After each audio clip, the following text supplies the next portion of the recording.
Good evening, everybody. Welcome. It is Thursday, October 20th, and this is the ANC 5D's public zoning development. Sorry, I just had to mute the Firefox window over here that was repeating back in my own ear, and I couldn't even hear myself talk. But this is the ANC 5D's Zoning Development Committee, and this is their October public meeting. It's October 20th. So this evening we have just 3 items on the agenda. There's going to be a quick 10-minute discussion on just some internal matters for the ANC, some planning stuff we'd like to do and work on. Second is we're going to have a presentation by the team behind a project proposed for 2229 M Street Northeast. And then we're going to have a presentation by the team behind the project for the northeast corner of Union Market at 4th and Penn Street Northeast. So, I see Amalia needs to be promoted to a panelist as well. All right. So if you see anyone else, please feel free to raise your, give me a heads up if you see somebody sitting in the lobby and needs to be promoted. Next comment really pertains to Marshall and Skip. And by the way, Andrew couldn't attend tonight. He has, I think, some work travel, but I'll send him the meeting notes. So what I'd like to, last week, the ANC meeting, there was a presentation by the Office of Planning, and there's going to be a small area plan done up for Ivy City. And one of the questions that was raised was, will this small area plan call out guidelines for what kind of unit mix will be delivered? Because invariably there's going to be PUDs planned for Ivy City. And the question becomes, okay, when the developer proposes a building with, 300 units, what percentage of those units philosophically should be family size or 2-bedroom or 1-bedroom or condos? And, I'm quite sure the city has an idea. There's a plan. They understand what needs to be delivered, but that's just not written down. So somebody asked the Office of Planning, would that be in the plan? Because we need to know that, because we need to know what should be built. And then if the city, for instance, needs a certain number, if the mayor and the city council says that we need a certain number of family size units built in the next 10 years, well, it would be very helpful if we know what that number is. And then we can then hopefully figure out what portion of that should occur within ANC 5D. And right now we just don't know what that number is. We don't know what percentage it is. When a developer comes to us and says they want to build a building, we don't know what percentage is a fair number to insist upon should be, studios or 1-bedrooms or 2-bedrooms and 3-bedrooms. We just don't know. We don't want to be making emotional decisions. We want to make fact-based decisions. So that's going to be in. Hopefully they told us they will give us what that number is. Something that I would like us to do in the meantime is, I think the zoning committee, we could help the ANC by maybe doing a bit of a kind of a census/survey of a lot of the large development that has already occurred within 5D. And because, there's a lot of development. We've had, Union Heights, and there's a ton of projects have been delivered in Union Market. And just the question is what percentage of those are studios, 1-bedrooms, 2-bedrooms, 3-bedrooms? And I think because the vast majority are very large buildings, we can probably get a quick, yes, there is development in the RF1 flats, but those are, single family house being converted to maybe 2 or 3 condos.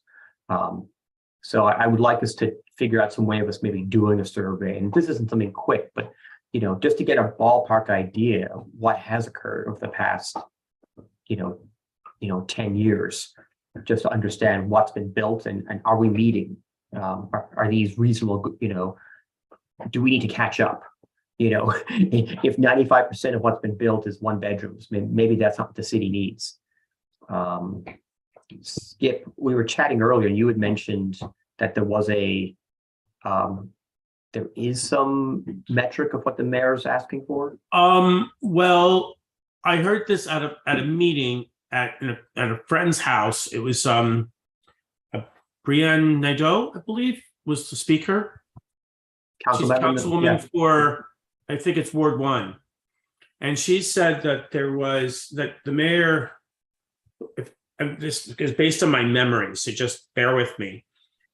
But from what I remember, one of the things she said was the mayor was looking for 30% of the city being deeply affordable within the next 10 years.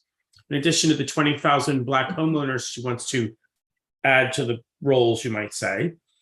Yeah. And whatnot. And that the city was looking to have an increased number of family-sized units, which is apparently defined at 3 bedrooms or more. Okay. And it was also mentioned by a few people that a lot of the stuff being built was still working on pre-pandemic size scale. People leave their offices. But for a lot of people, that's not happening anymore. So they're working from home.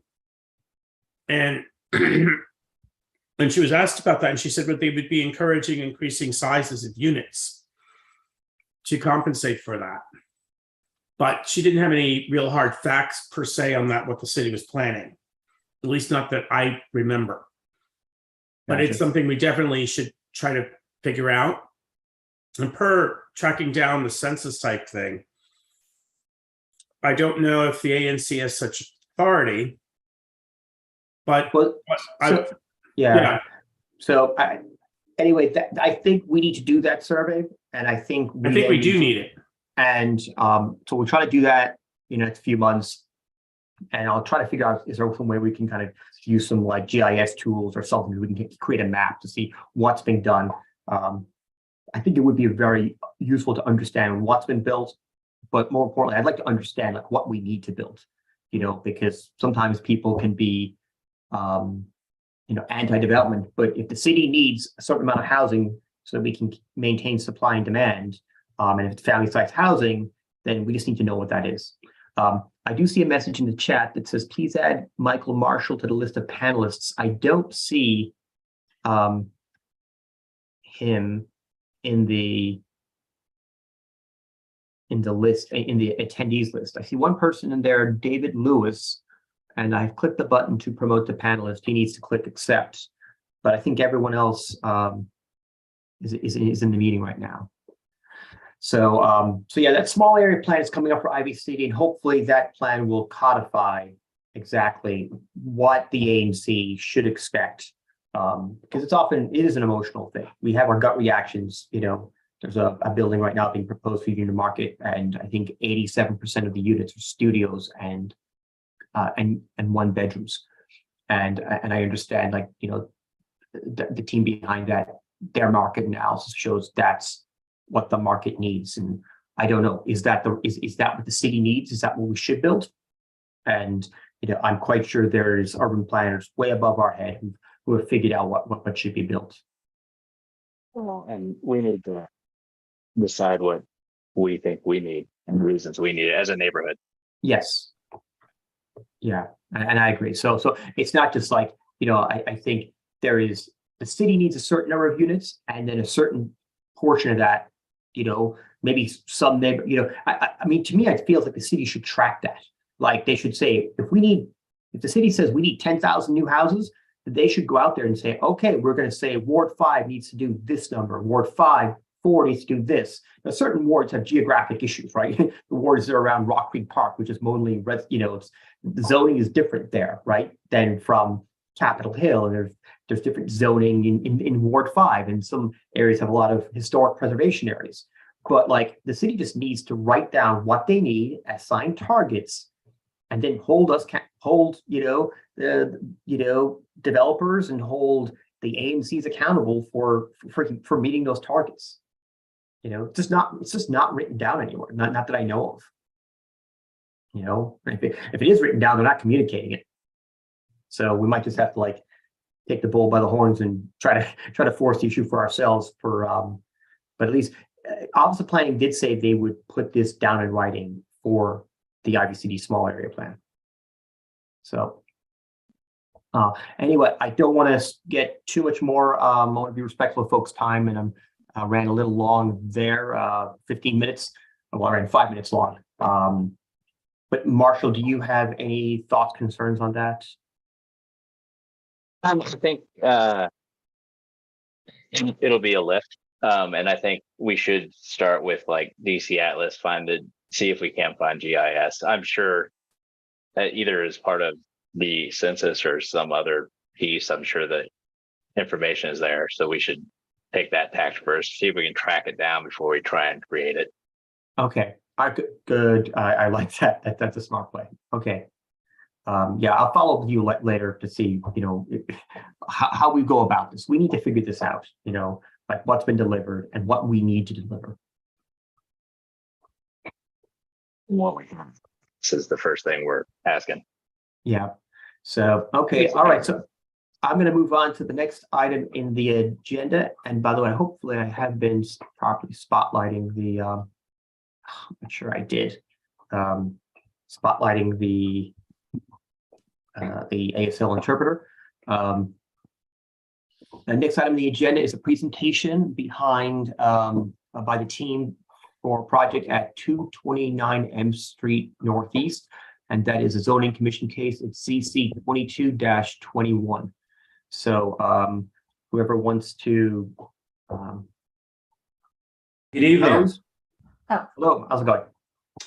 Great. Well, thank you so much for the time this evening. My name is Marcus Goodwin with the development team. We're joined on the call this evening, and sorry, I'm trying to pull up everyone, by our attorney from Golston Stores, Christine Roddy, architects, Rob McClellan and William Zeed, developer on the project, Peter Stewart from Outlier.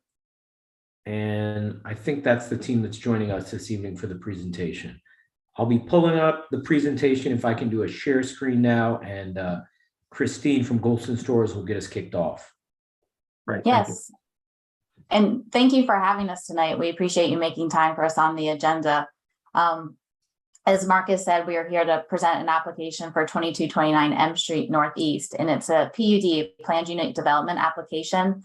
And this site actually is comprised of two separate parcels on M Street. They're currently located in the RA2 zone, and we are proposing to rezone the property through the PUD process to the RA4 zone district so that it can be developed to provide approximately 120 affordable units for seniors. So the units would be available for residents that are age 55 plus, and they would be residents that earn 30 to 80% of the median family income, and at least 80% of the units would be reserved for people earning 60% MFI or less. It will be a mix of unit types, and we'll get into that. And we were here previously, so I believe that you're familiar with the project, and you saw us, I think in last June was the most recent time that we presented. The application has been set down, and we do have a hearing in December. So we are excited to be back here tonight. We did want to follow up on a number of the items that were raised the last time we spoke with you. We heard comments with respect to illegal dumping, the height of the project, water runoff, as well as parking. So we have the entire project team here tonight to address those items in more detail, as well as to give some more detail to the project itself. So with that, I will turn it back to Marcus, and he'll walk through a few components of the project. Thank you, Christine. The first slide is one we've presented before to the ANC and now to the zoning committee. It shows highlighted in red the two parcels which comprise the entirety of the site, just over 15,000 square feet. The northeasternmost property on this block. To the north, it's oriented that the top of the screen represents the north. On the other side of the street, which is M Street, is the Arboretum, the southern border of the Arboretum. The street diagonally on the lower part of the screen that angles up toward the right is Maryland Avenue. And the development team is happy to present this. We've previously presented it, as I said, to the ANC. Now in December, our application has been set down for a hearing. So we're presenting today, seeking the support preliminarily of the zoning committee so that we can present in the November ANC meeting ahead of our zoning commission hearing. The two developers on the project are Outlier Realty and Goodwin Companies. The business plan is that we have we have acquired the 2 parcels totaling, as I said, just over 15,000 square feet. The PUD is currently before the zoning commission. We're taking it from an RA2 zoning to RA4.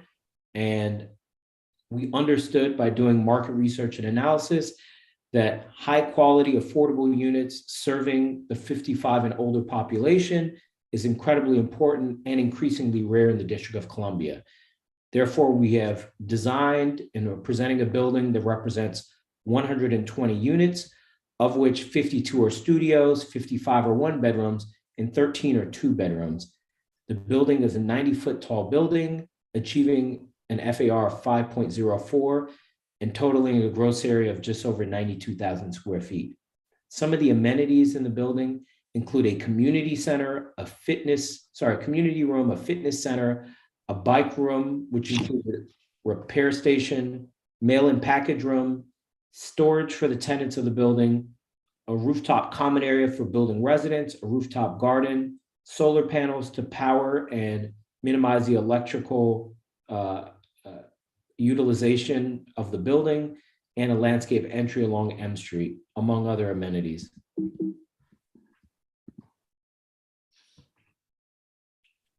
Rob, can we talk about the drawings and renderings that we prepared for the project?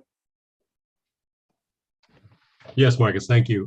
My name is Rob McLennan. I'm the design architect for the project. I've been working closely with Marcus and Peter Stewart and the whole team in the creation of the design for this.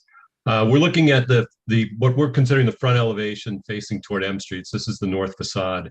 And you can see it's comprised of, Marcus did say, we have an allowable height of 90 feet. The building itself is actually 87 feet, 8 inches from the building height measuring point, which is actually the lower portion of the site. And there's about, as you can see in this rendering, about 8 feet of topography from the lower side, which is the eastern side, to the western side. So the building design itself, it is an 8-story building with a cellar. It does have a penthouse, which is set back at a 1-to-1 angle, and the penthouse itself is 10'6". You can see that the front facade is comprised of an entry feature, which rises the full 8 stories, which is comprised of a different metal panels, and then some colors, which we actually based on on a mourning dove, which is a bird indigenous to the Arboretum. So that was something we thought was important. The rest of the building is a series of really bays, 5 bays that go east to west. They sit on top of the basement level, and then at the top we switch materials to a lighter color material to create kind of an attic story there. So in the mix of materials, it's primarily brick. The tan color is brick, and then inside the bays themselves is a mix of a different colored brick plus a potentially probably a hardy board panel as well, and then either a vinyl window or aluminum window in the units themselves. Next slide, I think, Marcus. If anyone has any questions, feel free to stop me and move forward. This is looking to the southwest. Toward the corner of our building, you can see we continued the same idea of the facade around to basically the east-facing facade. So we have the same bays where we had 5 of those bays fronting toward M Street. We've now returned the corner and have 3 of those bays. You can also see the ground floor, because of the topography, is now taller, and that's where we placed a lot of our amenity spaces. So the leasing office, the fitness center, the community room. We can show the plans, but all of those are in that corner, with glazing fronting toward the open area to the west of the site. Next slide. View looking to the east, showing the existing really 3-story building that would be abutting us, and then the 2-story building, and then just a hint of the new building, the 4-story building that is under construction now. You can see we've returned the brick 1 bay and then switched over to our secondary material, which is an exterior insulation finish system. Next slide. Here's our material palette. So we've got 2 different colors of brick, a sort of a tan brick, and then a more of a burnt umber brick that would sort of form the base of the building, where the building meets the ground.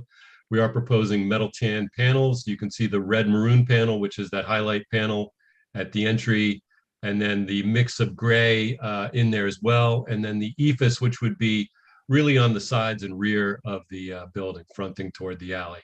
And then the cementitious panel on the accent, different colors for that. Next slide. Quick review of the floor plans. I think you may have already seen some of these, but this just shows the entry level. Keep in mind, there is about 15 feet of grade between the alley and M Street. So some of these plans are representative of that grade change. So essentially, we have an entry, a lobby entry that's a little bit off the sidewalk, a few feet up with a accessible ramp leading from the sidewalk. This takes us to a lobby. There's about a 15-foot ceiling height here. We've got a package room. We need a fire command control center. We do have a small leasing office. And then at the rear, you can see our community room and our fitness room, the community room in the teal color and the fitness room in the sort of orangey color. And then we do have units on the ground floor. So you can see also the units are color coded. So the blue units are the 1-bedroom and the studios are the green bedroom, the green color. I do have a question, if you Yes. don't mind. Where, because this comes up a lot, will there be an internal loading dock? And like, Right, where that's will a- recycling, trash, dumpsters, because this is a large building, and one thing we don't want is these things to be in public space, end up being in the alleys. Like, this is a large building, and typically large buildings, this is all often it's kind of underground, or it's kind of like, it's not visible to the communities. Right. So I think the next slide will address that question. Okay. So if we can move to the next slide. So this is basically the second floor. The elevations get a little bit complicated here because we had to tie the loading dock into basically the alley elevation, but you can see there we have a 12 by 30 loading dock that also then leads to a loading access area that connects to the back of our larger elevator. So we have 2 elevators proposed for the project. In a project like this, you always need a working elevator. So we've got 2. One is a passenger elevator. The other one is a larger one, which is available as a stretcher elevator. And that has a rear door opening toward that loading access area. We also, if you look at the parking, we have a service bay at the very end of the parking as well. So we've got both the loading and service loading zone as well.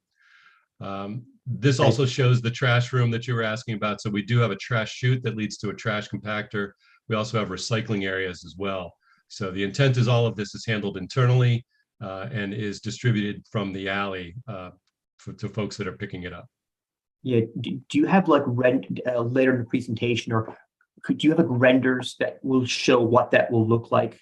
We just want to know that, because there's I forget off the top of my head how many units you have, but it would be good to understand, like, will these containers, as they get filled every day, will they ever be temporarily placed out in the back of the building, or will it be a dumpster where a trash service comes in and picks it up, and it's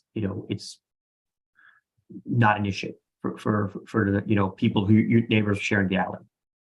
Yeah, I think Marcus maybe can speak to that, but typically in a building like this, the compactor compacts it into a canister, and then the canister is wheeled out to a truck. So the canister never lives in the alley. It's always in the trash room itself. And we also have room for, you can see even in the loading bay, we've got an additional space there for recycling bins and potentially additional trash bins if needed. But the intent is we really don't have room in the alley for trash to be sitting there. It's going to be internal to the building.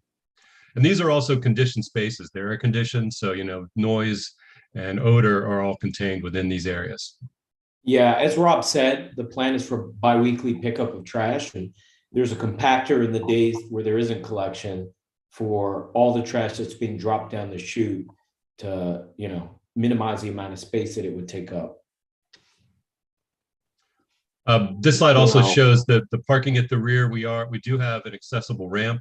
So we have 2 accessible spaces, and then there's a ramp that takes you essentially right to the ground floor for folks that are parking in the rear. Unless there's any other questions, Marcus, why don't we go to the typical floor plan? So this is essentially floors 2 through 8, where we just get a stacked units. And that's part of our structural system, is to stack the units. And here you can see really a mix of 1-bedrooms and studios. Plus, we do have a total of 13 2-bedrooms, which are shown in that lighter blue color that sit in the angle of the building. Next slide. Okay. Actually, That's the end of the just- architectural. Sorry, go ahead. I need to quickly switch the ASL interpreters need to take a break. So I'm going to switch the spotlight to the other ASL interpreter right now. Give me 2 seconds. 1 second. And who is the other ASL interpreter in the list? I need to.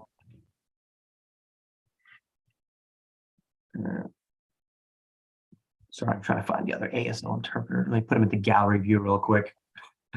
So I can, where's the gallery view? We can continue with me for a few more minutes. You sure? I just need to find them on the list here. I just, Yeah, they're What- having some internet issues. We can go ahead and continue. okay, gotcha. So let me put the spotlight back on you then. Sorry about that. Spotlight for everybody. Skip Keats here. I have just a curious question. What is meant by modern finishes as far as this go? Yeah, I think generally it's a reference to the countertops, the cabinetry, and any other So it would be quartz That would be countertops and things germane like to the that? building, like the flooring. Say it again. Okay. It'd be like quartz countertops and things like that? I can't say that it will be exactly quartz, but It's something like that. yeah, something Okay. like that. As Skip, opposed to, I was just curious. yeah, Skip, what we'll do is we'll hire an interior designer or work with Rob's team on interiors. And we're, by modern, we just mean, in the same standard as other luxury, senior housing type of buildings. Thank you. Now, I have a question. I don't know the name of the development, but the large development that's at the corner of the Starburst intersection, the senior housing, I just kind of call it the new Delta Towers. but- Delta Towers? I think it's Is Delta it- Towers. Oh, they just kept the name for the new building as well? Yeah, So The new building is Delta at like horizontal or something like that. okay, so how does, in terms of the unit mix, I see you've got studios, 1s and 2 bedrooms. Now, I believe the new Delta Towers doesn't have any 2 bedrooms. I think they're nearly all 1s. Does that building have studios? I just would have, is that what seniors are looking for? A studio? I mean, studio apartments are often younger folks. Seniors often like to have, they don't need a lot of space because often, their families have left the nest. Is studios, is that typical for senior housing? so I think Delta, you're right, is 100% 1 bedrooms. And I think, when it comes to seniors, as you understand, some people are downsizing, some people are living in a context where they don't have other family members that are going to live with them in their units. So having singular space, from the research we've seen, and I wish we had a property manager on, lease incredibly well, because that's typically what people are looking for, and it is at a lower price point than 1 beds. Yeah, and I'll just echo Marcus, what we do, which is something that you all were talking about in the introduction about the small area plan and how to think about unit mix. We will go out to our property manager, in this case, Edgewood, and we will ask them, because they manage a lot of senior affordable housing, what do you recommend? What is in demand? And they will make recommendations to us about the floor plans and optimize the unit mix. What is the average square footage of your studios versus the 1 bedrooms versus the 2 bedrooms, just to get an idea? Did we have that laid out? here? Rob, we're putting you on the spot. Yeah. It's right on those plans, by the way. It's right on the plans, but I don't know that off the top of my head. The studios are typically in the high 300s, like 380, 370. And the 1 bedrooms, it looks like the studios are 425, 393. I'm looking at the square footage notation on the floor plans. But as far as the average, I think we're probably averaging in the high 300s for the studios. And like you're looking at a typical floor plan. So you're really seeing 80% of the units, or even more, are what's represented on the screen in front of you. And you can see the kind of generous size of the kitchens that are in the studios. They do get, the same size bathrooms that are in the 1 bedrooms. They do have an in-unit laundry. So and they do have space for both a furniture arrangement, like a couch and a TV and a bed in those units. So I like to say they live big, is my kind of catchphrase. And I would say the same thing goes for the 1 bedrooms. They are typically below 600 square feet. They're usually in the high 500s. But again, if you look at the floor plans, you can see the bedrooms are usually, 10'4" by 12 feet. The living rooms are big enough for a dining room table and a furniture arrangement. So these, to me, I do a lot of market rate as well. These feel a lot like market rate. There's not a lot of differences in the plans between these units and any other units that I work on. I have a quick question, because you were quoting what it would be of the, I've forgotten the exact figure, but it's always percentages. I have trouble remembering, what does the 80% income thingy relate to in actual numbers? Is that $70,000, $80,000 a year or what? Well, the median family income for the region is defined by HUD is 132,000. So you can, just apply from 0 to 100. And these are targeting what, 80% of that? 80% of that. So maybe in the 90,000. Okay. Low 90,000 range. Yeah, with all the inflation we've had, I suspect some of those numbers have shifted. So, okay, thank you.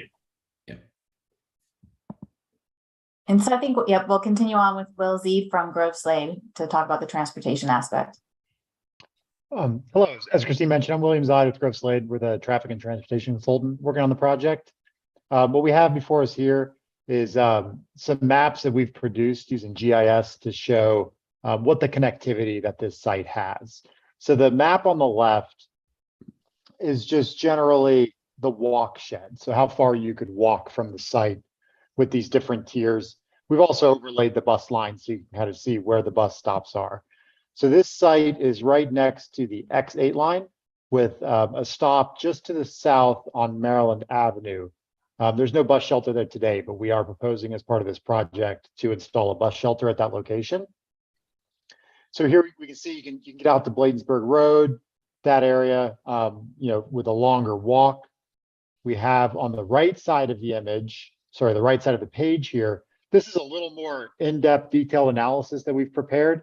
This is a map showing sort of a combination of how far you can get within these 0 to 10, 10 to 20, and 20 to 30 minute intervals between a combination of walking and taking transit. So walking to the bus stop on Maryland Avenue, taking a bus from Maryland Avenue, and making various connections too, if you wanted to, that this is sort of how far you could get.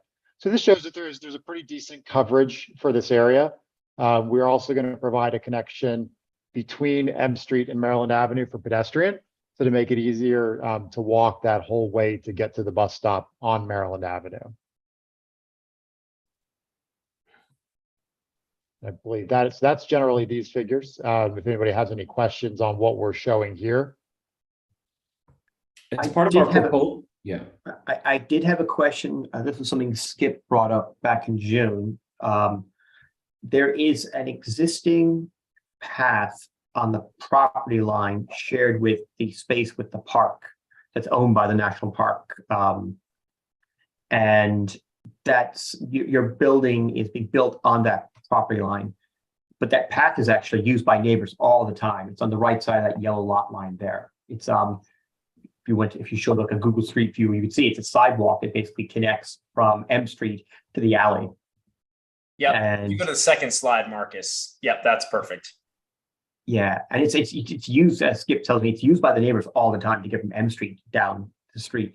Is there what are your plans? It's almost in fact it's a public amenity that's being used by the neighbors right there to kind of a shortcut from M. Is there a plan to restore that, or what are you thinking? Yeah, so I'm glad you asked. So we have been in discussions with NPS about basically working with them and recreating that walk on their property and doing a couple different things. One, continuing right now that concrete walk basically dead ends into the alley. And so the proposal that we've made to them is that we continue that walk along the alley so that there's a continuous sidewalk that gets you basically to the sidewalk that you see along Maryland Avenue. And we're also asking that they allow us to, or that they work with us to improve some of their lot with some additional trees and potentially a kind of mulch walk Our first conversation with them, they were very open to the idea. They have worked with developers on a number of other projects, including one in Buzzard Point that they gave us the plans for. And so our landscape architect is working on finalizing the plan that we're going to send to them. But we will continue to move that down the field. But that's the plan at this point. And then the other piece is we would create, there is some grade there. You can kind of see on this slide the steps, particularly to the south. And so we're working on a ramp in addition to those steps. So there'll be both options for folks. That is what I was going to recommend, is get rid of those steps and turn it into a graduated ramp. We'll do both, because the grade is such, Skip, that it would be impossible for us to do such a steep grade. But we'll do a ramp. The ramp basically kind of juts out and then back to get it at the 5% that is required. So, but as soon as when we get feedback from NPS on our latest plan, we'll definitely share it with the community, and hopefully we'll have that by the November meeting to share with you all. This is just an idea for that plot of land. I like the idea of a walk and everything in it. What would also be probably kind of nice, and I don't know if the NPS would go for this or not, but what would be kind of nice would be a few benches and maybe some form of water feature like they have along the waterfront. Some form of fountain might be nice. It's just an idea. I'm happy to ask, Skip. I think what they're going to be thinking about is long-term maintenance. Yep, I fully understand and that. So just the challenge with water feature is obviously you've got to get the water there, and you've got to find. But I fully understand. I'm happy to make the I was thinking of that was because water tends to cool things. And I've walked around there in summer, and it's very hot. So I will just give you folks maybe we need to wrap this up in about 5 minutes, because I want to kind of keep us on schedule here a little bit. And something I did want to mention. I'm done. Oh no, I'm just giving like a 5-minute warning. We can continue, maybe chat for another 5 minutes, but then I want to move on to the next project on the agenda. But one thing at the start of your presentation here, you guys mentioned about getting the zoning committee's support. And I just want to clarify, because I know a lot of the ANCs in the city, they've got zoning committees that like vote on projects. By our charter, this is not, we actually don't vote to support or anything. The ANC, I think, how we're really set up is to provide a venue so the developers can have a lot more time to speak and chat without the pressure of the ANC meetings, where they might only get a small window. And then this gets streamed live to YouTube. And then the ANC commissioners can actually then view this video after the fact. And their hope is that we've asked enough questions, or you provide enough information, so that then at the ANC meetings, it's an easier job for them. And that, and then we often, we have usually at least two architects on the committee who are knowledgeable on the zoning regulations and the building codes. So that's kind of our role here. We will not be like voting on your project. We're just going to, at the end of this meeting, basically send our notes to the commissioners and be like, okay, well, here's the link to the meeting, and hopefully you find this educational. So yeah, we're not here to pass judgment on the presentation. We're just hopefully to ask questions that when the ANC commissioners view this, that way it'll help them come to their decisions. And of course, they'll put you on the agenda at the November meeting. But hopefully that kind of clears up. I know a lot of the zoning committees in the city do vote on stuff, but ours does not. Thank you for clarifying that. And thank you again for letting us know how the process works within this ANC. I know it's different from one to the next. Sorry. To move a little bit quickly through the next few slides, here's a picture showing proposed areas for security cameras. There was concern brought up by neighbors and in the past meeting that there's a lot of illegal dumping that happens at the next point of M Street and Maryland Avenue, and to be able to help both discourage and understand who is doing the illegal dumping and stop it, we have been happy to make the investment in the project in security cameras that will help identify and discourage anyone from doing that in the future. This slide shows a sun study, which was brought up in our last ANC meeting, showing at various times of the day the shadow that's cast by the building. There was concern that maybe it would cast a large shadow on other properties in the area, but as the sun study shows, certainly at 10 a.m., there's very little. More in, this December 10 a.m., but very little shadow cast in June or March. In the other times of the year, most of the shadow cast is either to the north, to the Arboretum, or to the northeast, away from other buildings. This slide shows the solar system production for the proposed system that we're building. This was another question that came up. So we had New Columbia Solar build us a model of the electrical solar panels that would be on the roof. About 2,000 square feet would be the size of that solar unit. Some of the numbers just to show the annual production is 41, I think that's megawatts, but that sounds too small. But Watt hours is pretty typical. So anyways, this is just a way to understand the monthly production based on the time of the year. Obviously, the winter has lower production than the summer months because of the lack of sunlight and, I guess, distance due to the Earth's rotation. Yeah, but that's a decent sized system. I know my house probably, I got a system on my house, and over the course of the year, I think I've got like 24 panels, and they're good panels, and maybe like 8 megawatt hours, no, like 11 megawatt hours for the year. So that, I think that number makes about sense. Right? Yeah. So you're covering the entire roof with solar panels, or just part of it, or 2,400 square feet. yeah. Here you can see we have condenser units for each of the individual HVAC units for the building, a generator on the roof, a DOAS unit, and this is the green roof, which is. Do you know exactly how much green roof we have, Rob? I don't know the exact number. The green roof is actually on the top of the 8th floor. So if you can see what you're really looking at, that 12-foot and 11-foot dimension represents the setback to the penthouse. Yeah. So we're only putting green roof on a portion of the penthouse roof. The rest is taken up by, as Marcus said, the equipment or the solar array. We do meet all the stormwater regulations. So this green roof is right-sized to do that. We wanted to only do as much green roof as required to maximize the solar. What is a DOAS?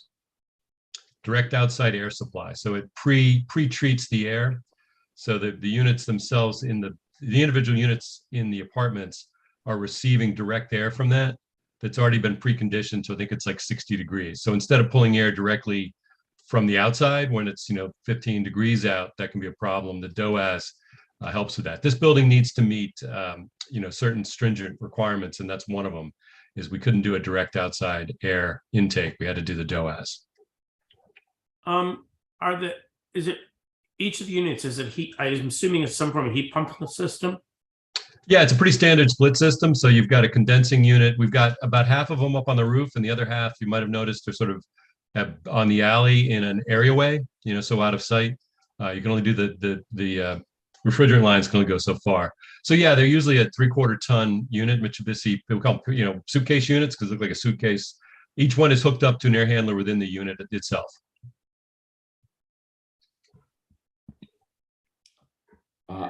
And I think this is the last slide, and that's showing the rents across the building. We'll have units at 0 to 30% of the median family income, which I said is 132,000 for this region. We'll have units at 30 to 50%, and then 50 to 60%. So the corresponding rents for each of these, for the 0 to 30% units, a studio would be $660 a month, on up to $1,310 for the 60% MFI units. These are all rental, right? These are all rental units. Yep. And Marcus, I think yeah. Is there a slide with the benefits and amenities of the project? Yeah, we've talked about some of the community benefits, but I think the last major one that we wanted to talk about was how we're responsive to community input. The first was that people expressed they didn't think the project provided enough parking spaces. And as a team, we talked about how to address this issue, arriving at being willing to provide transit subsidies for residents of the building, in addition to running a bus shuttle to get building residents in the morning from the front of the building down to Bladensburg Road. So we talked about how the commute is the biggest part of the day when we can know and understand what people's needs are. So running a shuttle every 15 minutes to get them in the morning down to Bladensburg Road will help them access more points of transit throughout the area. As we also mentioned, we'll be providing a bus shelter at the stop on Maryland Avenue and working with the National Park Service to provide that sidewalk between M and Maryland so that neighborhood residents can continue to walk through. The second was that there's a garbage dumping issue, and to harken back to that slide where we talked about the security cameras, we'll be installing those security cameras to discourage and collaborate with MPD to ensure that we help them stop anyone who is doing illegal dumping in the community. The third is that there was a flooding issue that was brought up to us by neighborhood residents when there's heavy rains because of the steep grade of the site. And we're working with engineers to mitigate and resolve any flooding that currently occurs or would occur in the future. The fourth was that cell phone service is spotty in the area. So we've been looking at installing a cell signal booster to the rooftop of our building to enhance service to anyone in the immediate area, certainly people who are on our block. The last was that the building is tall. And this is one of the things that was very important for us to address because we understood that this was a big concern from some people who just generally thought if it's not like the current building context, it's something that I need to understand better. And to help bridge the gap of understanding, we've been looking at, of course, across the design, the maximal and most preferred way to build this building. Due to the structural complexities of a building like this, it needs to be built of a framework like we're thinking precast concrete, not simply wood. And there are major cost implications for us stepping down the building or making a smaller building that wouldn't build as great a building because there's operational efficiencies we achieve at 120 units, and we're able to support the cost of having a more solid structure such as precast concrete.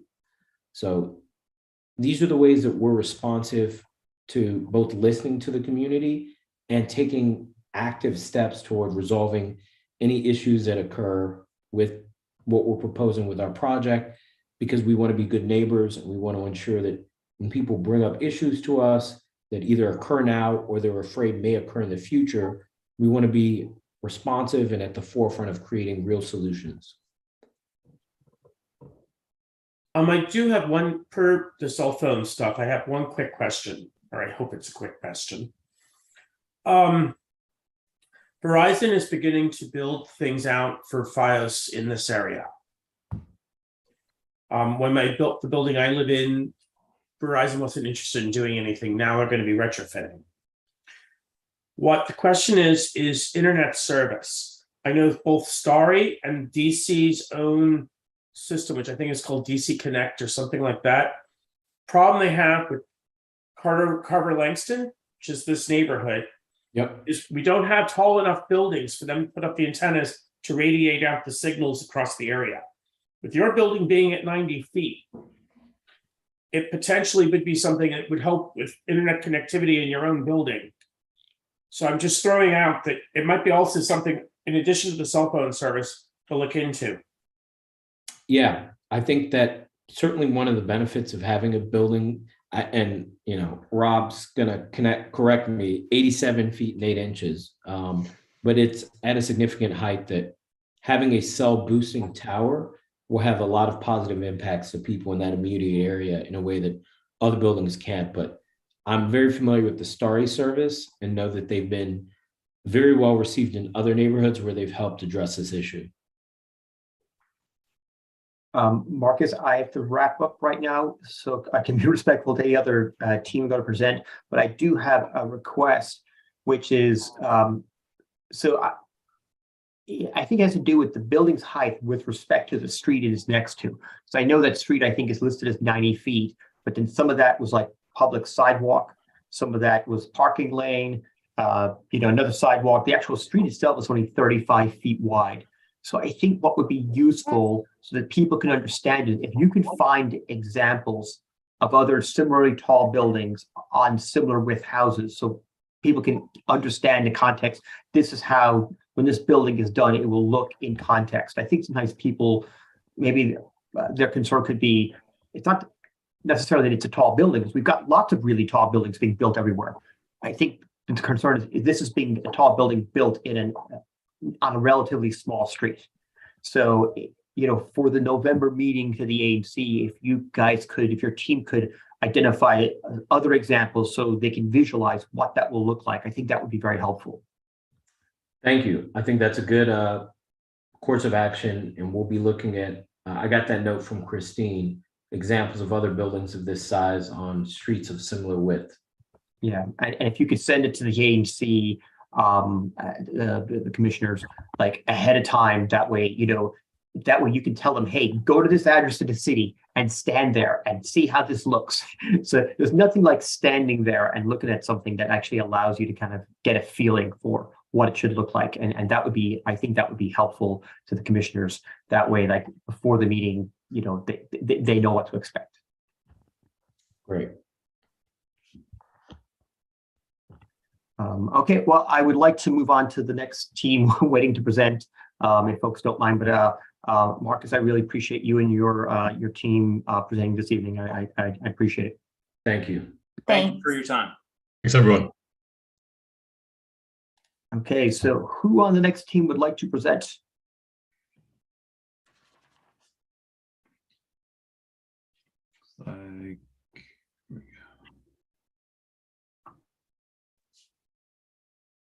So Bill is going to pull up the slide for us. All right, I'm going to share. Okay. But I guess I can just start us off. So everyone, my name is Amalia Tamaniqua. I'm with Edens, and I'll be presenting some aspects of the project alongside Bill Caldwell, William Couch, and our consultant team. So high level for this project, we have two buildings that we plan to consolidate as part of the PUD application. We have two architects design each of these buildings who will walk us through the building designs, plans, and renderings. But first, let me quickly introduce the presenters. We have Michael Marshall, I'm gonna pause you. If you could not share for 1 second, that way everyone can see from home. Once you go to presentation mode, it removes the gallery view from folks. So just pause, cancel the sharing for 2 seconds. We'll go back to gallery, and then when people do their introductions, it gets captured on the YouTube video, and the commissioners can see who's there. I appreciate it. Thanks. All right, so we have Michael Marshall, who will be presenting the Penn building. We have Mike Nicholas from HKS, who's going to present the fourth building. And then we also have William Couch, or Will Couch, part of the Edens teams, who's going to talk high level about the design of the landscape for this project. I guess to give you a little bit more idea of what this project is, as mentioned, it's a proposed consolidated PUD. We have these two buildings. There'll be about 190 below grade parking spaces to support the 415,000 square feet of development. We have about 30,000 square feet of retail and 375 units.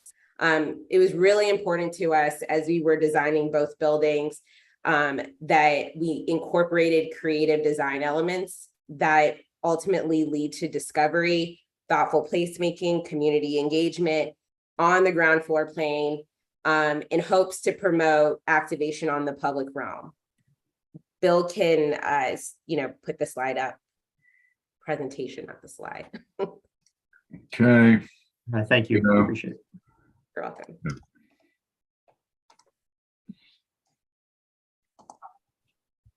All right, so next page. So, I mean, I guess this is a rendering of, sorry, Bill. All right, so the first slide was just a rendering of both of the buildings. This right here is the zoning map.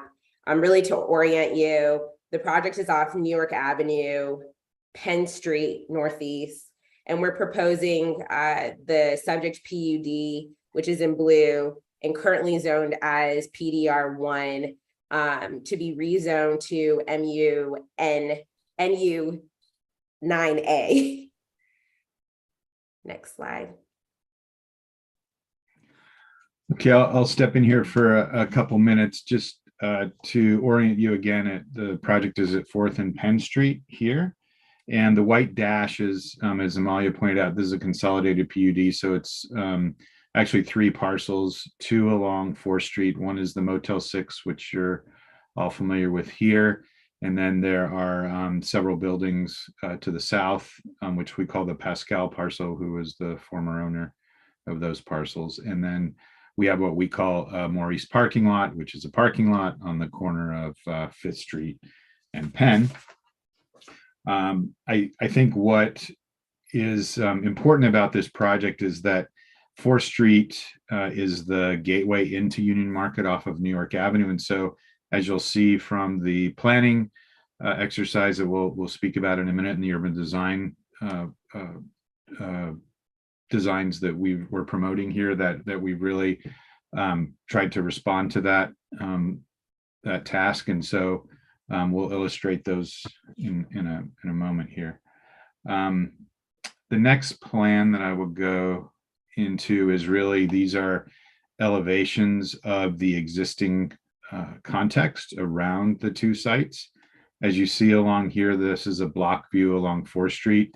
One of the things that will talk about in a moment is significant grade change here, which is roughly 5% from the north end of the site to the south end of the site along 4th.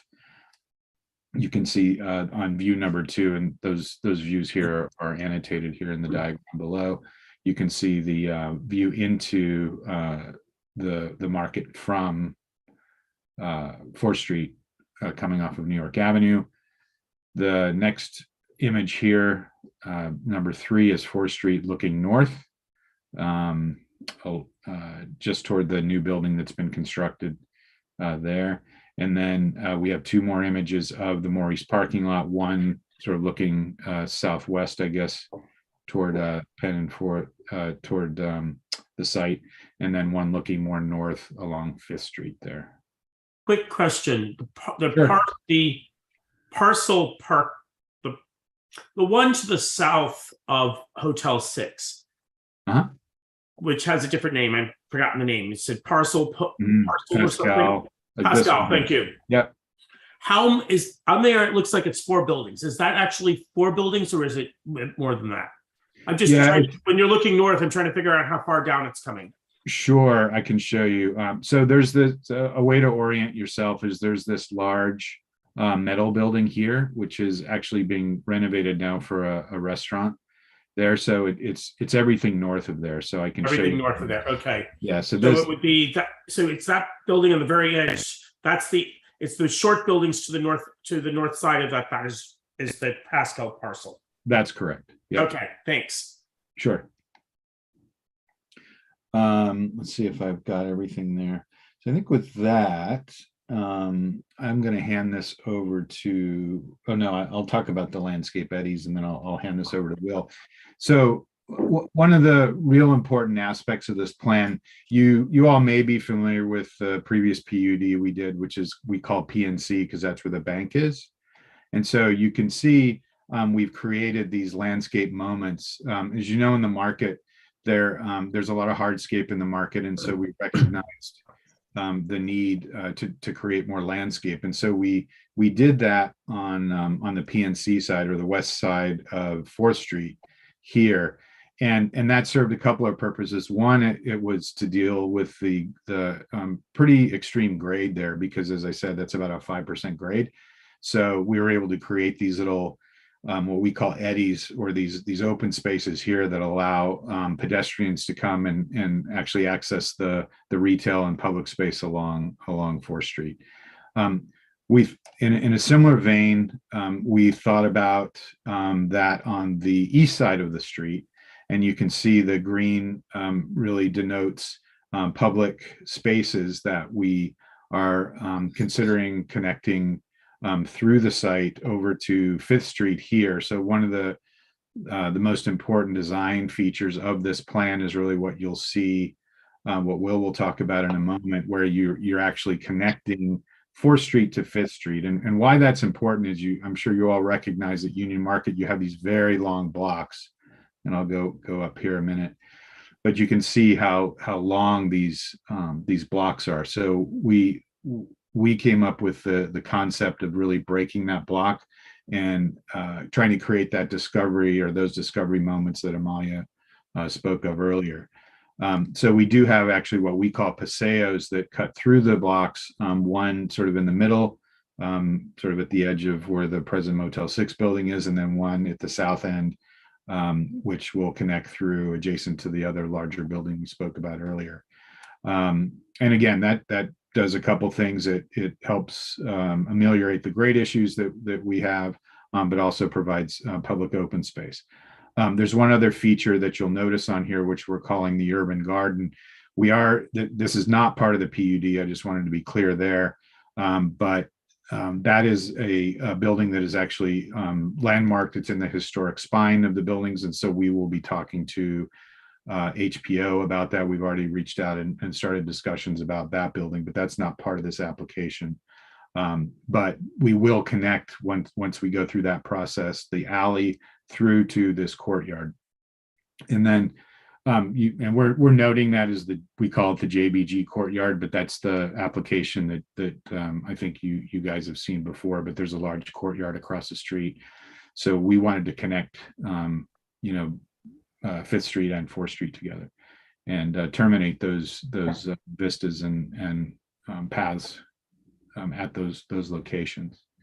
One other thing I'd like to mention too is you'll notice in the coming slides is we are making an attempt to, as per the DC Move program, one of their policies is to try to activate public space, and so that's one of the things we're going to try to be doing in the alley. So with that, I'm going to hand this over to Will Couch, and I'll advance the slide.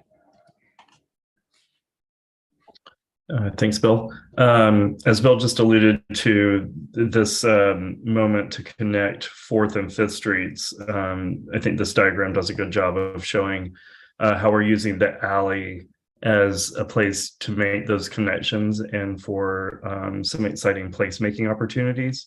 There's going to be, the plan is to have 2 paseos that bring people in and through the site. And what that does is it creates some additional corners and places to gather within the alley and to further activate the public realm and create a unique opportunity to activate that alley. Next slide. Mm-hmm.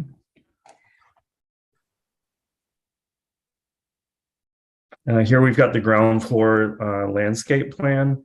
And you can see on the plan left the approved PNC site, and that kind of landscape language we use to inform the proposal on the east side of the street. This is working within the Union Market Streetscape guidelines that I think everyone's pretty familiar with. And what we're doing here is kind of finding points of tangency and accessible areas where you can kind of create connections from the west side of 4th Street to the east side of 4th Street. Some of those connection points are shown by the pink arrows. And what we're trying to do here is marry those door locations in a way that kind of creates meaningful connections to the other project.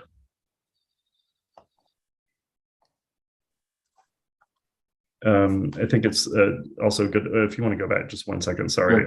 No, you can see. I think it shows the paseos a little better here than that diagram. You can see those east-west connections. Next slide. Mm-hmm.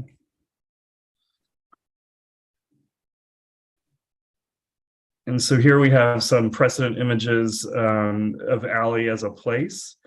Obviously, we're trying to make this a major feature of the project and build upon the kind of grit and character that Union Market already possesses, and really talking about kind of multi-uses of this space. Obviously, we have to have a functioning alley with service vehicles and garage access, but we're talking about careful programming so that it can serve multiple functions and also serve as a really cool gathering place.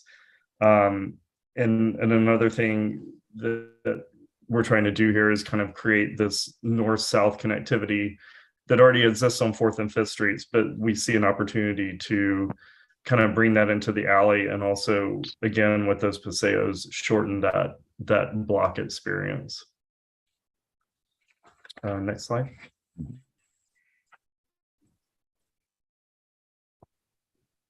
Here we've got a concept rendering of the alley. Obviously, like seeing a lot of activity. Retail could potentially happen on both sides of the alley. We are, I think it's important to know that we studied a lot of options for garage access and landed on a plan that creates one garage entry point at the north side of the site, which gives us more opportunity to program the alley in interesting ways. Next slide. So is this the alley itself, and then the paseo would kind of be off to the right, or that's right. So you're looking, okay. you're looking north in this image. So the paseo is kind of at the top of the page, and it would be to your left. Yeah. So in plan, I'll orient you a bit. So that image was taken from here, and then the paseos are perpendicular to that. So you'll see some images of those coming up in the renderings. We'll show you them. Sure. Okay. Yeah, and I think we have next slide. We've got one more precedent image page talking about the paseos as the important points of connectivity and demonstrating again how we can make this alley a really unique and interesting experience for the retail and for pedestrians in the market. And with that, we're going to transition over to the architecture team, HKS, with Mike Nicklaus and Michael Marshall. Hey, everybody. It's Mike Nicholas. Michael Marshall and I will tag team on this part. You're looking this. We have several images of both of the buildings to share with you, just to give you a conceptual sense of what we think they look like and some of the reasoning behind why they look the way they do. This is a view looking kind of as you come off of New York Avenue on 4th. If you remember the maps that you were looking at earlier, and you're seeing the two buildings in front of you. The main building in this image is the one that we've been working on, and it's a multifamily building with ground floor retail. The building is very shaped and very sculptural in its form. The building has a pretty significant amount of balcony conditions for the building. In fact, the balconies really start to define the sort of the character of the building, and those have been introduced to provide a more significant health and wellness component and access to natural light to the residents of the building, in addition to giving the building its character. You can see the building has this sort of bending form as it moves down 4th Street. The bend in the building kind of marks where that through block paseo is that Bill and Will were describing earlier. That's sort of a very intentional kind of example of how the architecture can support the urban design character for the neighborhood. And so the building you see on the left is the Maurice parking lot building. So you're looking at the corner that faces onto Penn Street and then to the Paseo, to Pascal Way. And so just as Mike just said, you'll see with further information that will show that activation of the public realm and the ground floor with retail is part of the spirit and expression of what Union Market is about. And so with this building for the upper floors, we're grouping the floors basically 2 by 2 in this sort of reading to help with the scale of the building with precast banding and with glazing that will express also kind of the warehouse attitude of the building. Next. This is a second view of the building along 4th Street. You can see you're looking sort of more north. You're looking up the hill. If you remember, there's quite a bit of slope on the street. You can see the paseo that paseos that start to connect back through the block. That restaurant building that Bill referred to on the right. Retail at the base of the building, and again, the sort of the bold sort of balcony expression that defines the character of the building. And this is an image of the building on the Maurice parking lot site at the corner of 5th and Penn Street. So the idea here, again, is a very active retail base that really works with the public realm. And then as the building then sits on top of that, right at the corner of 5th and Penn, we're sort of splaying the facade back to emphasize the corner, that this is a corner building. And it sets back a bit to sort of pick up what you see in traditional buildings here in DC, but done in a contemporary fashion. So again, you see the banding of the precast stone in the facade with the glazing in between to sort of pick up the 2-story reading of each of those squares. And then with the same thing facing onto Penn Street, with the main entry to the apartment building is on the Penn Street side, but at the corner of the 5th and Penn will be retail, and also retail closer to Pascal Way. And the bottom left of this image, you start to see the market buildings that march down 5th Street. And you'll see when we get to the next slide how we're trying to mediate this larger scale building with the historic buildings by basically having an L-shaped plan where we've actually cut out part of the footprint of the project to receive the lower height of the market buildings. And the green you see there somewhat at the, not only at the base of the building, but there in that location is a setback terrace that we have in our building to somewhat match the height of historic buildings. And so we know that's sort of very important, how to mediate between the lower scale historic market buildings and then the building that we're placing at this end of the site. Next image. So this view looks north, and that shows the terrace I was just speaking of, and then to the from there and to the left shows the historic market buildings. And so with our L-shaped floor plate of the building, we have this terrace that overlooks 5th Street. And again, that stays pretty close to the stepping and scale of the historic market buildings. This part of the facade that faces south, we've used balconies that will help with solar shading and part to sort of activate the facade in that case. And again, you see the scale of grouping 2 stories pretty much in the banding of the precast stone. And then at the top of the building, you see trellis work and the penthouse to give a crown at the top of the building. Next image. This one, am I understanding it correctly? That lowered terrace portion, that's the southeast corner of your lot, but you're keeping that low Yes. to match the markets next to it. Yeah, exactly. Yeah. That's the idea, to sort of receive the stepping and sort of the movement of the historic market buildings. And your paseo would come out between the green, Yes. it says Glories or something, and the covers of the lower market buildings, right? Exactly. Yeah, exactly. Okay. And it is you, and I really appreciate the design here. Is that because you don't envision that the old historic building will always stay exactly? Is that like a protected building? I mean, there's a lot of the buildings have been just demoed, or they have been built on top of it. Do you expect that?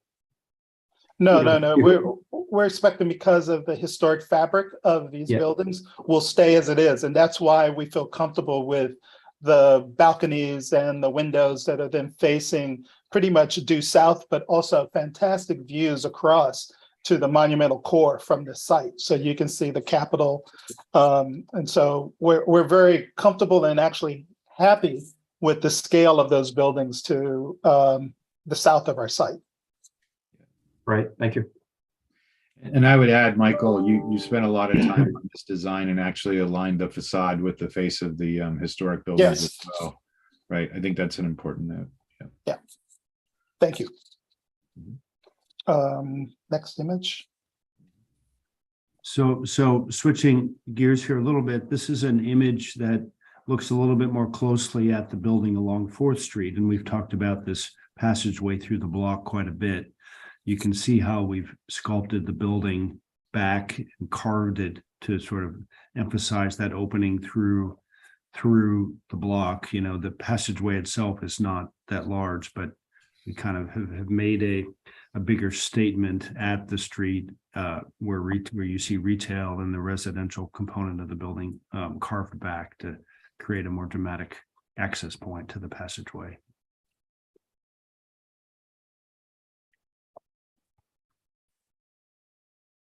We'd like to switch gears here a little bit now and just very quickly walk you through the floor plans of the building at a very high level, just to give you a sense of what's in the buildings and how they're organized a little bit. I do have one quick question. Yes, before you please. shift. The paseo, the more southern one, that would be next to the building that's remaining, that's the restaurant. Right. Is it expected that the restaurant will have doors that also open onto that paseo? I'm thinking that would be useful for the people who live in the building. Right. Yeah, that's the intent. As you know, Okay. Eden's is a retail company, so that's why you'll see this plan. We spend more time on the ground floor than anything else. So you see some of our handiwork in the market today with Union Market, which we developed in La Cosecha. So you should be familiar with those, along with a lot of the other retail there. So that's a great observation. So that definitely is our intent. And it goes with the activation of the alley or Pascal Way. It makes a lot of sense for us to create those opportunities.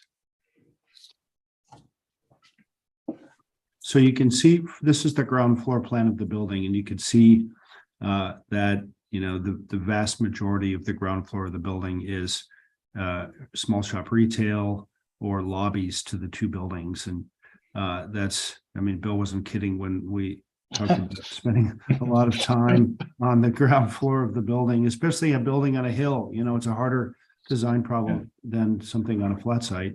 We have put very intentionally and very thoughtfully put the two service areas for each of the buildings to the northern portion of the site.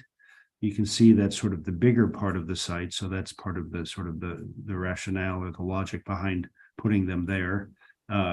Those service areas have been sort of wrapped by storefront and retail spaces on, every side possible except where the truck or a car actually has to access. And that pushing that part of the project north like that really allows the two paseos that are south of that to really function as pedestrian focused connections through the block with storefront and retail and lobbies and getting trucks and cars and trash and things like that out of the way. So the service areas would have doors on them that the majority of the time would be closed.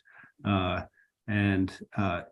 really a very surgical attempt to kind of think about how to make this floor of the building as strong as possible, because it's really the part of the project that most everybody kind of really perceives or understands the most. What's happening upstairs is of a lesser concern from a public or community perspective. So Yeah, and one more thing to point out too is the entry to the parking garage is on the Maurice parking lot site. So again, in the effort to really activate Pascal Way, as Mike said, we've really concentrated all of those services to the north, closer to Penn Street as far as access to that area. And then another thing to point out is that the historic buildings to the south are also going to be activated along Pascal Way also. So we really tried, again, that effort to get all of the services further north and then wrap the site as much as possible, as Mike said, in a very serious manner of getting retail, again, to activate and keep the spirit of Union Market with this project filtered pretty much throughout.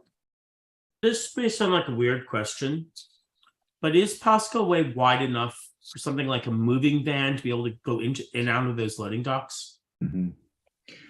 good question. Yeah, we this is Bill talking again. We spent a lot of time trying to figure out how to make all that work. The answer is absolutely yes.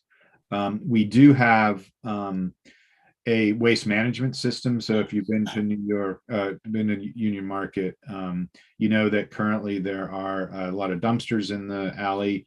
We do own, as I think Michael inferred, a lot of the buildings here to the south, that once those are re-tenanted, then we will begin to incorporate trash rooms into those buildings, and we will have a market-wide trash management plan that we're actually designing at the moment, so that we can actually bring trash from these larger buildings to central locations where they will be processed. Any more ground floor questions? I mean, it's the most important floor of the building, arguably, and these questions you have are all good ones. So That's one question, but I do appreciate how you, I guess, opened up the building on the North Paseo to really try and draw people back there. That my first concern when you showed the diagrams was how you're going to get people into the alley and how you're going to treat the alley so it's somewhere you want to go. And I think that helps quite a bit. That how at the base of the 4th Street building, it really opens up with that 2-story entry to get back there and to see it as a location. Yeah, I think if you think about Caddy's Alley in Georgetown, between M Street and Caddy's Alley itself, from M Street, there's sort of a small aperture to go through. This has got to be at least 2 times the width of that. So it's really sort of welcoming, and plus it's at least a 2-story in height open. So with the southern light that will sort of come from this direction, I think it will draw people through, because you'll be able to look through and literally see daylight back into Pascal Way. So those were the type of things that we really looked at. Caddy's Alley is exactly what I was thinking about, because I've seen trucks get, should we say, caught there. Yeah. Yeah. We want to avoid that at all costs. Right. We are working very closely with DDOT and Office of Planning on that as well. So I will mention one more thing, and we can go to the next slide. Relative to activating the alley, we already have one tenant down at Morse and the alley. It's called Bread Alley, that is opened, and so you can go get fresh bread there. If you haven't been there, you should go. It's right below Auto Shop, which is our events place, and then Pastis, which is the tenant that's being built out now, Steven Starr's concept. Here, they will actually open onto the alley as well.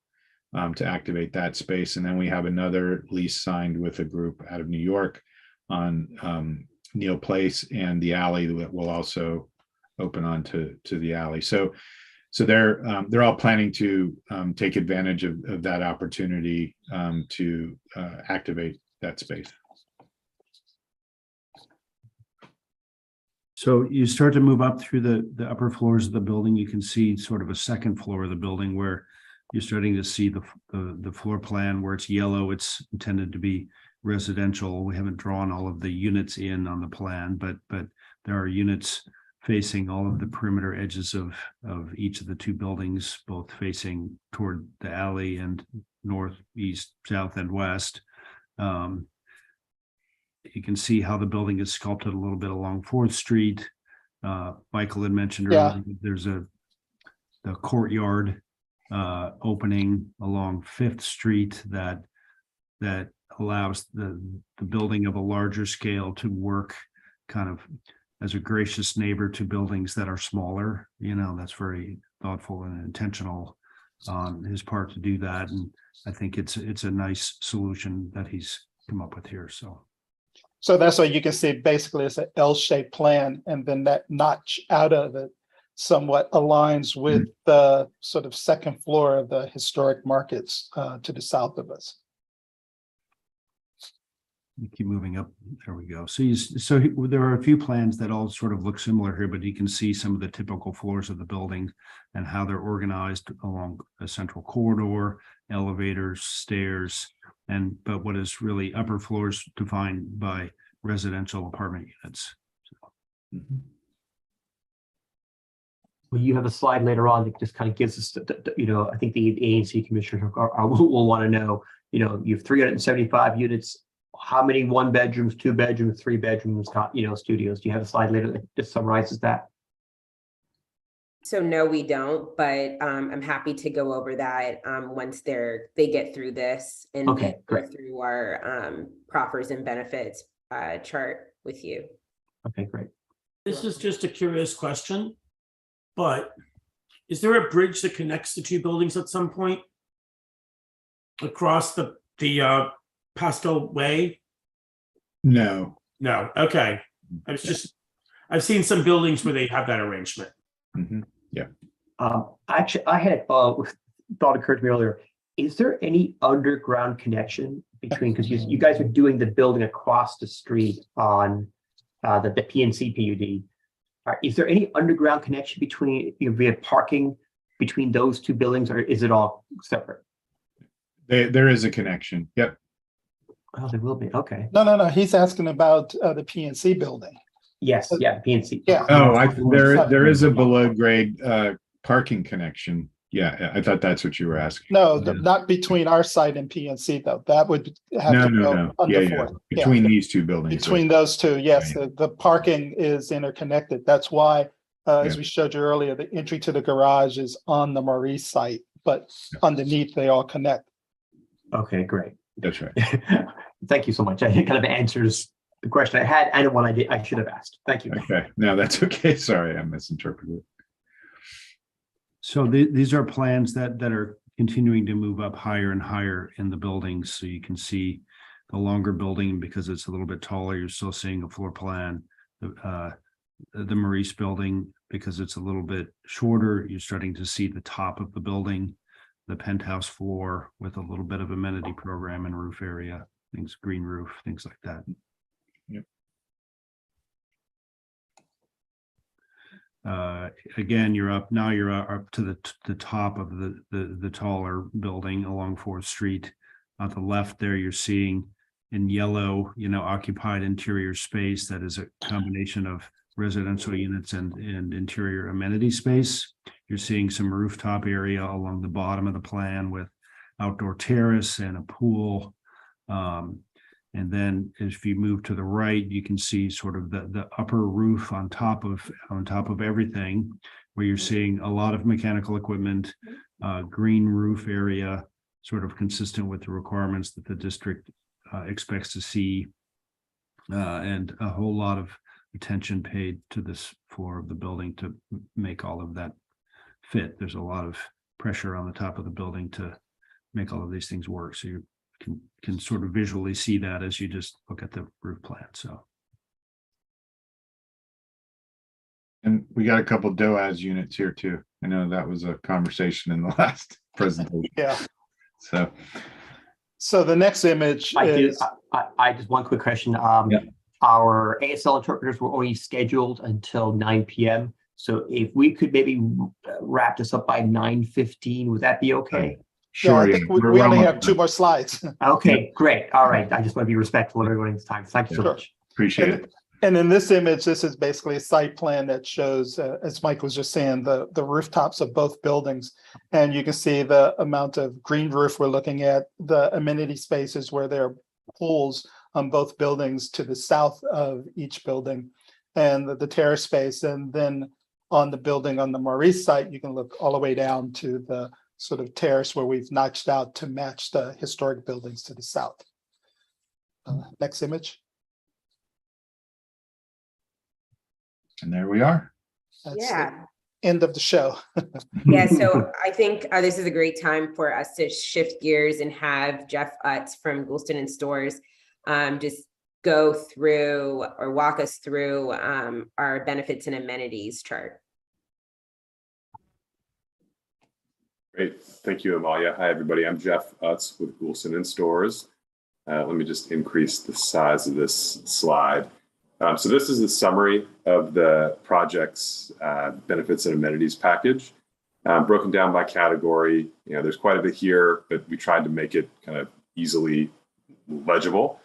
The components, focus largely, obviously, on affordable housing, but also that public sphere, that kind of important public kind of ground level plane that the team talks so much about. But just going quickly down the list, affordable housing, the proposal includes 15%, a 15% set aside with units at 60% MFI. So that is kind of a high water mark for PUD in Union Market. That would also include 50% units for habitable space within the penthouse, just as a separate track. So that is actually 29% of the mayor's identified shortfall in the upper northeast planning area as part of her housing equity report. This project would take down 29% of that shortfall. There's also a focus on family housing. 15 units approximately would be 3 bedrooms, which also would include a higher number of those at the IZ 60% MFI level. Housing itself is a benefit and amenity under the zoning regulations. You know, housing is an important asset for the city. So the fact of the matter is that this project can deliver 375 units approximately, which is 5% of the mayor's overall goal for housing in the upper northeast planning area. There's also a component that we didn't really talk about much as part of our presentation, but is important as part of kind of what makes Union Market Union Market. There is a package of PDR maker use and design components that are part of the benefits package. 10% of the commercial ground floor area on the ground floor is reserved for PDR and maker uses for 5 years. And then 50% of the commercial GFA constructed on the ground floor will be built to this PDR or maker user spec, which includes higher heights, enhanced electrical and ducting, really quite an expensive build out to allow for a wider range of potential tenants, which ideally would include this PDR and maker use. And just folks probably already know this, but if you don't, PDR stands for production, distribution, and repair. It's basically the district's classification of industrial uses. So PDR equals industrial. And then maker is a concept that is kind of focused on smaller, almost more of an artisanal approach to PDR uses. Going on down the list, there is obviously a strong focus on urban design and architecture. There will be included within that approximately 30% of the units will have balconies. really something that this team is striving to include at some level of expense on the facades. Going to what we talked about before, there is a focus on alley improvements, creating this pedestrian kind of lively area that connects everything. This set of lots, this property is so essential to uniting the fabric of the Union Market District, and the alley improvements are kind of one of the touchstones of that effort. So there is certainly an investment there. And then also with the streetscape, there is a focus on building out a portion of 4th Street to this shared street standard. That's kind of an enhanced investment to it as well. On the sustainability side, the lead target is gold version 4. And then there is also a commitment to include approximately 2,000 square feet of solar panels on the roof. So with that, happy to answer any questions or hear your thoughts generally on this or anything about the project. Thank you so much.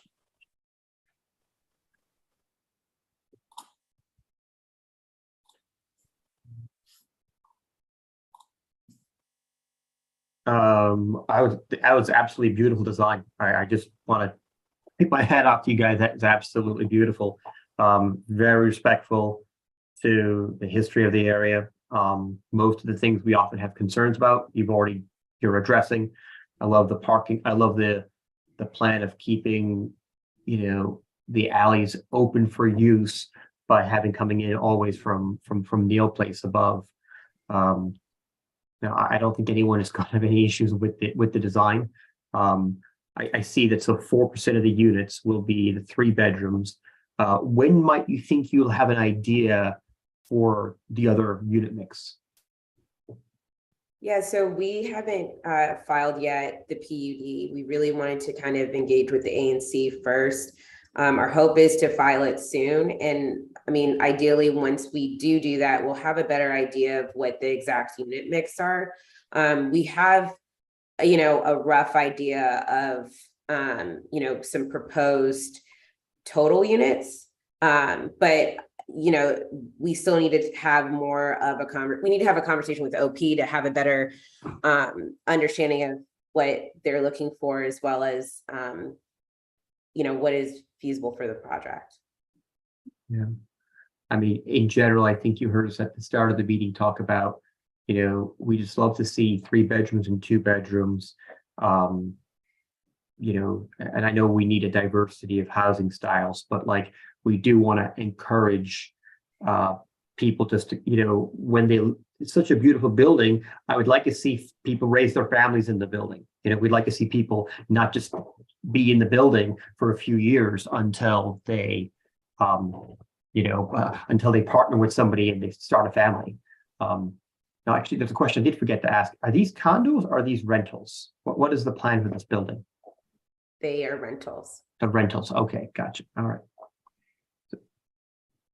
So I just want to say I appreciate the attention to public space on this one. I mean, both retail space, but also just making it a nice place for the whole community to be in. I mean, that's one thing that is sometimes hit or miss is there are these great spaces, but they're only open to residents, where this really tries to make something of that alley, which I appreciate. Well, thank you. We really did take some time, a lot of time to create an experience, and really want everyone to be able to enjoy the Pascal Way, and really just all of the projects as a whole, just up New York Avenue, because I think it's going to be a vital part of Union Market District. I appreciate sorry. Go ahead. I appreciate what you're doing.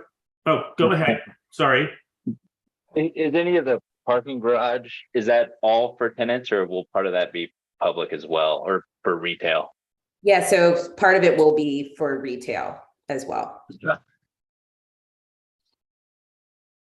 I was going to ask about the parking. Got the answer. Okay. But I appreciate the alleys also. I lived in Europe when I was younger, on the continent.